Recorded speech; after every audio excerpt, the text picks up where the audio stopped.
Mark had always believed in their love story. It was a fairy tale, or so he thought. He and Sarah had been together since college, a decade of shared dreams, late-night talks, and inside jokes. He never once doubted her loyalty, never once questioned the sincerity in her eyes when she said, "I love you." To him, their bond was unbreakable, a fortress against the world. He was the kind of man who bragged about his wife, who felt like the luckiest guy on the planet just to have her by his side. The first crack in his perfect world appeared subtly. It started with late nights at the office, a new project she was passionate about. Mark, ever supportive, would have dinner waiting for her, no matter how late she came home. Then came the hushed phone calls, the way she'd quickly end a conversation or angle her phone away from him. He brushed it off. It was work, he told himself. She's stressed. He didn't want to be the overthinking, jealous husband, trusted her completely. But the small cracks started to widen. A friend mentioned seeing Sarah at a cozy downtown bar with a man Mark didn't know. Sarah laughed it off, saying it was just a client meeting. But the explanation felt thin, rehearsed. Mark's heart began to beat with a nervous rhythm he couldn't control.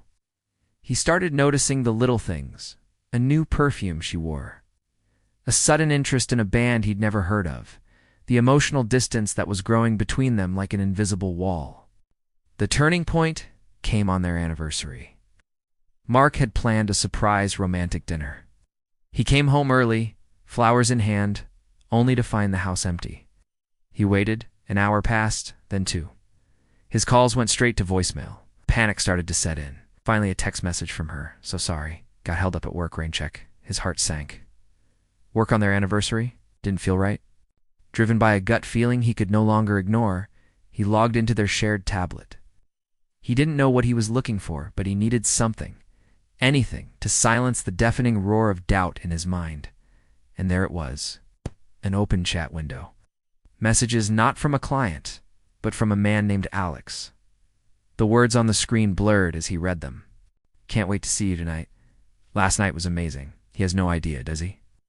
Each message was a dagger to his heart. The fairy tale shattered into a million pieces. The woman he loved, the life he had built, it was all a lie. He saw pictures, intimate moments shared with another man.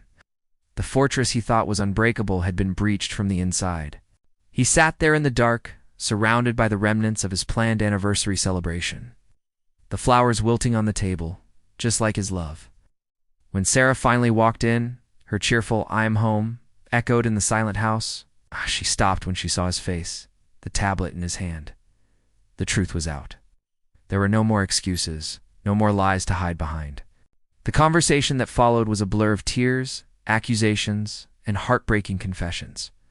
The love he had cherished was a ghost, and the man he used to be was broken by the one person he thought would never hurt him. He had never questioned her love, and now the truth was a poison he couldn't get out of his system. Thank you for watching. If this story resonated with you, please like, share, and subscribe for more content. We'll see you in the next video.